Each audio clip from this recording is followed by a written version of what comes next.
están? Bienvenidos a una emisión más de Alégrate. Yo soy Meche Covarrubias y como siempre es un gusto poder saludarles a través de esta ventana maravillosa que es María Visión, Luz Católica.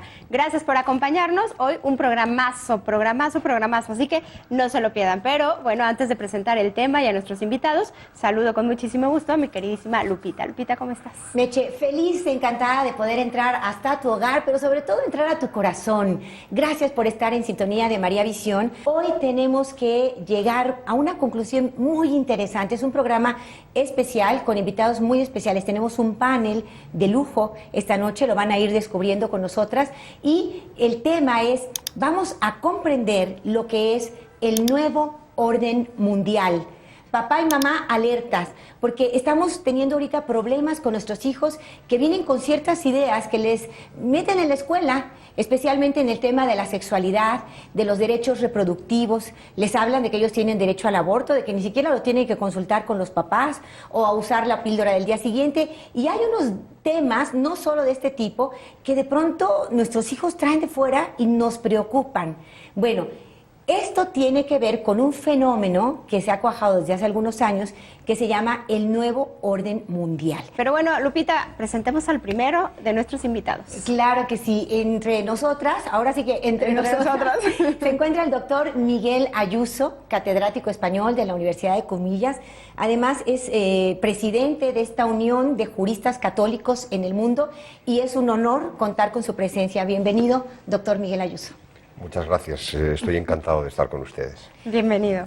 Usted es un experto en muchísimos temas, pero este que vamos a tocar hoy, verdaderamente estamos contando con una autoridad en nuestro estudio y nos da muchísimo gusto. Vamos a conocer verdaderamente lo que es el nuevo orden mundial. Pero si me permite, doctor, quiero empezar con una noticia. Es una noticia no reciente, es del año 2013, agosto del 2013, pero resulta que hay un matrimonio en Alemania, uno entre otros, que es arrestado. Hacen así la narración de la nota que me pareció interesante. León Grotti escribe la nota y dice: mientras abría la puerta, Eugene ya sabía el motivo de esa visita. Era el arresto de su mujer, madre de sus hijos, Luis. Sabía todo con antelación porque él mismo había estado arrestado por el mismo motivo en agosto pasado. ¿Qué habían hecho de grave estos dos cónyuges de 37 años de edad para que sean detenidos? No han matado, no han robado, no han dañado a nadie. Su única culpa es ser padre y madre de una niña que se ha negado a participar 2 veces en los cursos de educación sexual previstos en su escuela. ¿Cómo es posible? Los arrestaban a los dos, se quejaron de que sus hijas no querían tomar esta materia que les provocaba aberración por lo que estaban enseñando ahí. Ellos dijeron a sus hijas no vayan a esta clase y las autoridades vinieron por ellos. Debido a que la mamá estaba embarazada no se la llevaron en ese momento, pero debía pagar 21 días de prisión. Padres alemanes están entrando a la cárcel entre 21 y 40 días por no mandar a sus hijos a clases de sexualidad cuyos valores no corresponden con los suyos. ¿Qué orden mundial es este? Doctor Miguel Ayuso, bienvenido. Muy buenas noches de nuevo, muchas gracias. Miren, decían los romanos nomen numen, nomen omen. El nombre porta una significación. Y para empezar, el nombre de nuevo orden mundial ya dice mucho. Por lo menos dice 2 mentiras. Primero, que sea nuevo, cuando tiene poco de nuevo. En el fondo, en sus concreciones últimas es reciente. Pero si nosotros nos remontamos a sus causas, es mucho más antiguo. Luego ya la primera parte del nombre es falsa. La segunda, que sea un orden, pues creo que poco a poco, a lo largo de esta noche, lo vamos a ir descubriendo. Más bien lo que se demuestra es un desorden buscado, un desorden querido, un desorden cada vez profundizado. Y lo único que podríamos aceptar de este nombre que responde a la realidad es que sea mundial. Siempre que por mundo no tengamos el cosmos griego, sino el mundo en su significado bíblico, es decir, el mundo como el mal, la tentación perenne que nos persigue a los hombres sobre la tierra. Pero cuando empezaba con esta observación terminológica respecto del nombre Nuevo Orden Mundial, sinceramente no estaba exagerando, porque de verdad uno de los errores mayores que hay en este punto es entender que el nuevo orden mundial ha nacido antes de ayer, que es una cosa que deriva de la Revolución de Mayo del 68, que es una tendencia que ciertas instituciones y organismos internacionales llevan desarrollando en los últimos años. No, el nuevo orden mundial, en su sentido profundo, no es sino la reencarnación perenne de la libertad luciferina, de la pretensión de ser como dioses, de la gnosis de pretender que el hombre puede darse a sí mismo la ley. Y por tanto, esto de nuevo tiene muy poco. En cuanto vayamos a la escritura, vamos a encontrar la rebelión de los ángeles y luego el pecado original. Y en todo ello está siempre la soberbia y está siempre la pretensión de darse la ley. Alguien, claro, yo recuerdo un debate en televisión española con un jesuita, por cierto, no diré su nombre, pero en el que en un momento determinado yo me remontaba a criticar que el origen de ciertos males no era tan reciente, sino que estaba el liberalismo, estaba la ilustración, estaba el nominalismo, y entonces este señor, catedrático de universidad, se puso un poco nervioso y dijo, bueno, ¿y hasta cuándo nos vamos a remontar en el origen del mal? Y yo dije, hasta la rebelión de Lucifer. Y claro, la cosa quedó, se tuvo que callar. Le debió parecer horrible mi intervención, pero ese es el origen de todo. Claro. Entonces, yo podría decir, sin necesidad de ir a la rebelión de Lucifer o al pecado original, remontándonos a fechas más recientes, pero y ni siquiera yendo a lo que puede ser la destrucción de la cristiandad de resultas de lo que es primero el nominalismo, después la protesta luterana, después la escisión entre ética y política de Maquiavelo, después la afirmación de la soberanía política contra la ley de Dios de Bodino, después la pretensión de que la comunidad política no tiene su arraigo en la naturaleza de las cosas, sino que determina de la voluntad humana, viene de la voluntad humana, del contrato, Hobbes. Bueno, yo podría hacer una reconstrucción de todo esto, no es el caso tampoco. Pero creo que si tenemos que buscar un momento que pudiera significar y ejemplificar el origen de los males desde el punto de vista social, sería la Revolución Francesa. Porque la pretensión de darse el hombre a sí mismo la ley, desde un punto de vista colectivo, procede de la Revolución Francesa y de lo que es la idea de la democracia moderna. Es decir, la democracia no como forma de gobierno, no como una forma de elegir a los gobernantes, sino como fundamento del gobierno, como la pretensión de que la verdad, el bien, no derivan de la naturaleza de las cosas, sino que deriva de la voluntad del hombre. Lo que vemos ahora, ¿no? Que están votando por si aprueban el aborto, la eutanasia, todo eso, cualquier cosa es susceptible porque la voluntad humana es la que determina el bien y el mal de las cosas. Eso se podría resumir con una frase de un escritor francés. ¿Qué es la democracia y el liberalismo modernos? La puesta en plural del pecado original. El pecado original, el non serviam, es luciferino, y luego el darse a sí mismo la ley de Adán y Eva es un pecado personal, pero individual, pero cuando ese pecado se pretende trasladar a la comunidad política, eso es la democracia moderna, eso es el liberalismo, y ese es el origen próximo, no remoto, próximo de lo que podríamos llamar nuevo orden mundial. Y esto es muy importante, porque en muchas ocasiones hoy se nos dice: el nuevo orden mundial se concreta en el nuevo derecho. Ese nuevo derecho se concreta en una concepción de los derechos humanos que es falsa. Los falsos derechos. A mí me gusta siempre poner un matiz a este discurso, porque no se trata de que los derechos humanos en su origen revolucionario fueran buenos y hayan evolucionado en nuestros días hacia una malignidad, sino que en su origen ya eran malos, ya respondían a este desorden. Otra cosa distinta es que la evolución del tiempo no haya introducido factores de profundización en ese mal. Y a esto es lo que ya no remotamente, ni siquiera próximamente, sino proximísimamente podríamos llamar nuevo orden mundial, que deriva de las transformaciones, de las metamorfosis que la revolución liberal ha tenido desde 1789 hasta nuestros días. Desde la Revolución Francesa. Claro, entonces, ¿cuáles son los hitos, cuáles son los mojones, los jalones que en el íter, en el camino, desde ese momento hasta nuestros días, han llevado a lo que hoy específicamente denominamos nuevo orden mundial? Pues son muchos los que podríamos mencionar. Podríamos mencionar el significado, por ejemplo, de la Primera Guerra Mundial con la destrucción del Imperio Austrohúngaro como última potencia católica en el orden internacional, una cosa que fue ordenada y diseñada por la masonería internacional contra la última potencia católica, con todos los defectos que tenía el Imperio Austrohúngaro, que estaba minado por 1000 errores doctrinales desde la época del josefinismo, pese a que la figura del último emperador de Austria, que está beatificado, el emperador Carlos, fue una figura admirable, como lo era quizá en mayor medida la de su mujer, la emperatriz Zita, que no está beatificada, pero que al morir su marido muy joven, se ocupó de mantener a una prole numerosa, ya desvestida del cetro de emperatriz y pasando penurias y miserias que demuestran la gran talla de esta mujer. Pero, Santa Zita. bueno, habría que ver si algún día no nos encontramos en presencia de la emperatriz Zita también en los altares. Y,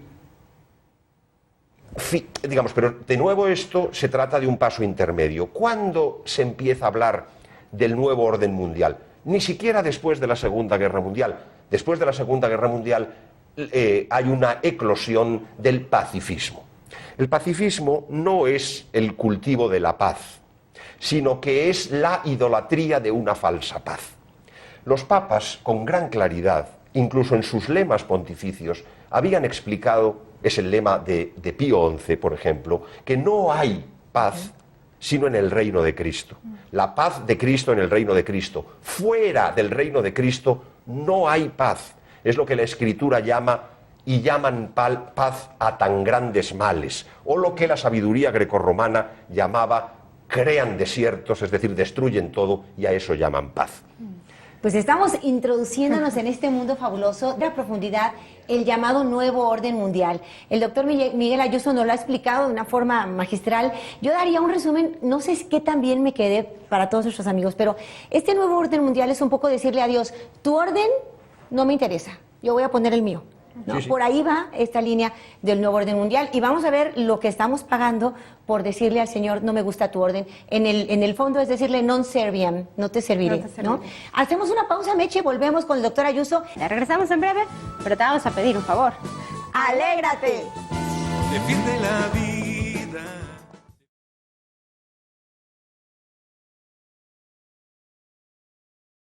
Amigos, ya estamos de regreso. Gracias por continuar con nosotros a través de María Visión, Luz Católica. Estamos en Alégrate, conociendo el día de hoy acerca del nuevo orden mundial. Y bueno, pues continuamos, Lupita, con el tema y con nuestro invitado.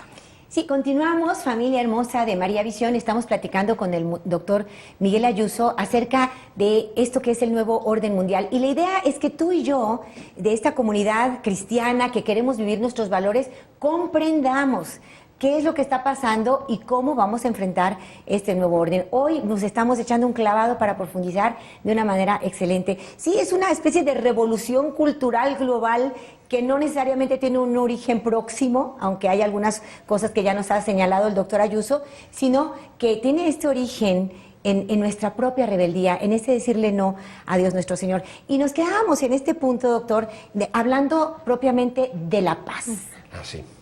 Sigamos con él. Sí, porque en la reconstrucción de los factores que habían llevado a los orígenes remotos, próximos y proximísimos de lo que llamamos nuevo orden mundial, que como decía, es en realidad ni es nuevo, no es orden, y mundial lo es solamente en un sentido parcial, siempre que tomamos mundo en el sentido negativo y no en el sentido del lugar en el que Dios nos ha puesto para santificarnos. Efectivamente, después de la Segunda Guerra Mundial se produce el antecedente ya inmediato a lo que podríamos llamar el origen inmediato de esto que pasa ahora. ¿Y qué es la ideología del pacifismo? Después de la Segunda Guerra Mundial, eso está justificado, claro está, por la gran matanza que significó, pero se produjo una emergencia del pacifismo. Pero claro, el pacifismo en realidad es una falsa paz, como decía. Y en realidad el pacifismo no guarda relación con la paz. Es como el improperio con la mudez. Yo prefiero el improperio a la mudez. Es decir, la guerra, hay guerras justas, en las guerras justas también se producen hechos injustos. Estos son dos factores que son perfectamente separados, pero la ideologización del pacifismo es lo que abre paso a la neutralización total del orden político y lo que permite que entre en tromba lo que ya, después de la Revolución de mayo de 1968, son los antecedentes inmediatos. Es decir, se llama realmente nuevo orden mundial a un conjunto de tendencias que derivan de los acontecimientos de exasperación del liberalismo, de desembocadura del liberalismo en el nihilismo, que es propio de la Revolución de mayo de 1968, que viene anticipado por la escuela de Francoforte, de Frankfurt, Adorno, Horkheimer, que tiene algunos antecedentes en un neomarxismo italiano, que es la obra de Antonio Gramsci.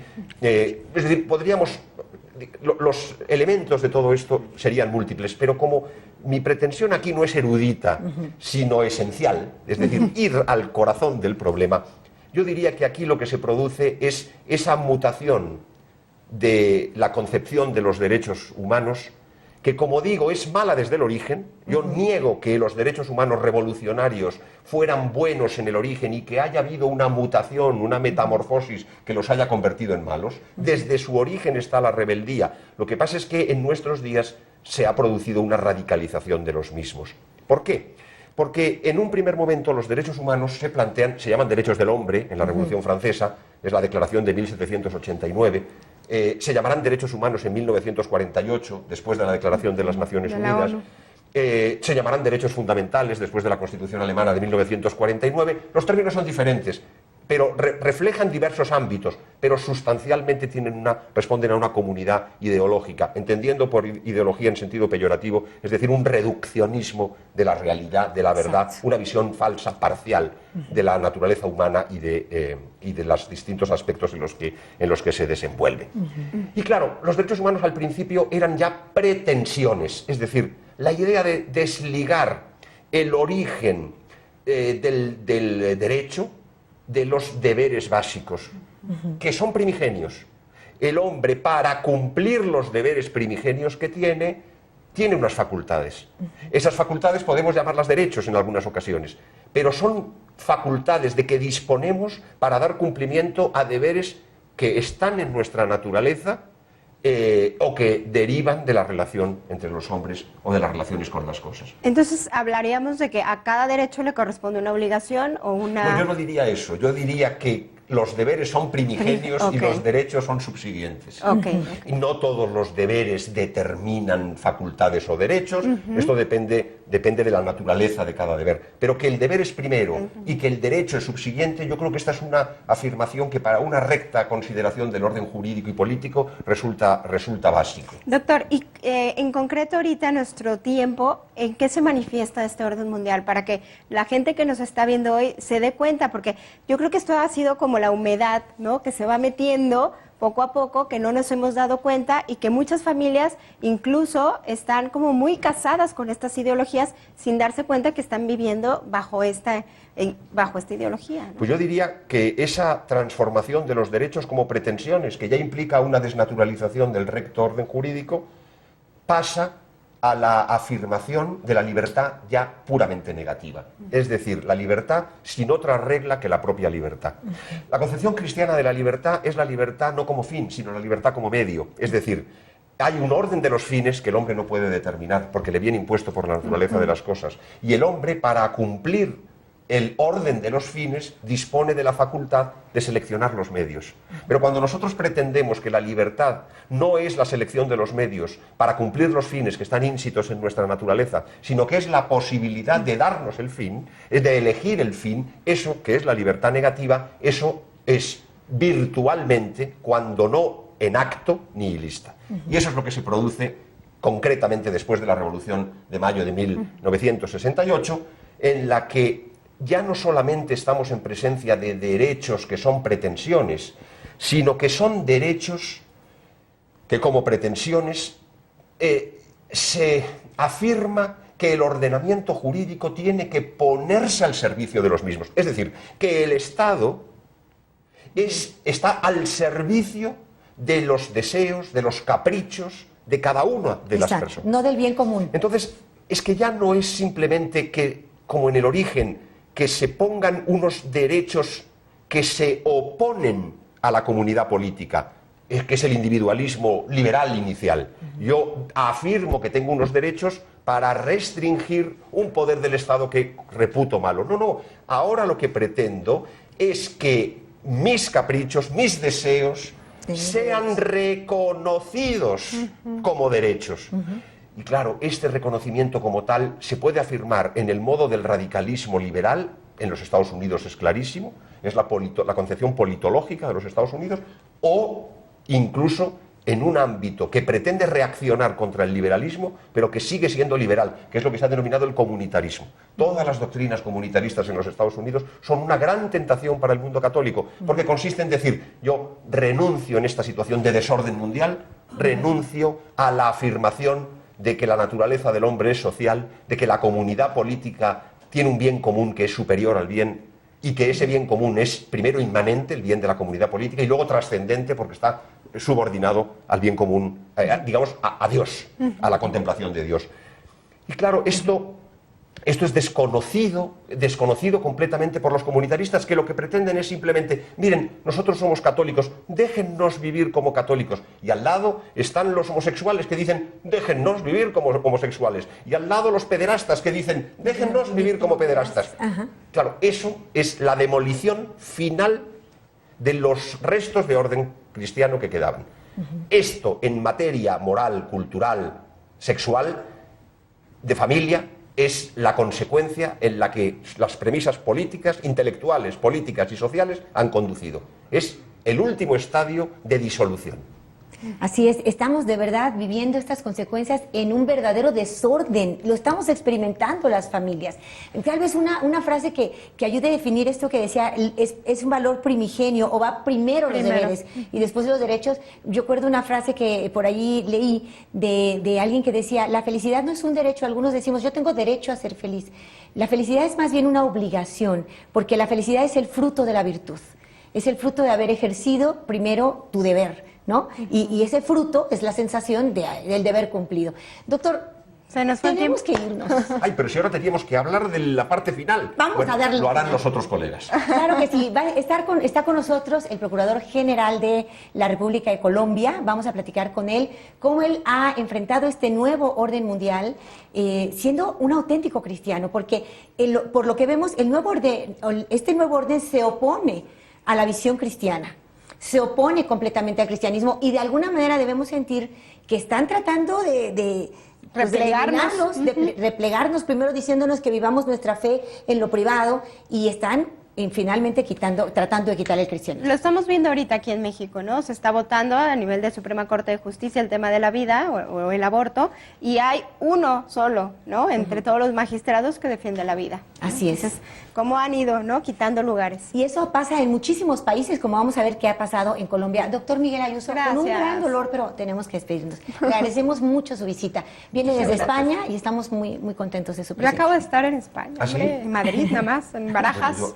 Pero de cambio de avión. Sí, nomás cambio de avión. La Pero próxima vez vez quédese algunos días. Sí, y te vas a la Universidad de Comillas, donde está el doctor. Sí, ¿Vale? así lo haré. Y bueno, pues regresamos en breve, pero te vamos a pedir un favor. ¡Alégrate! Que cante tu alma esta canción.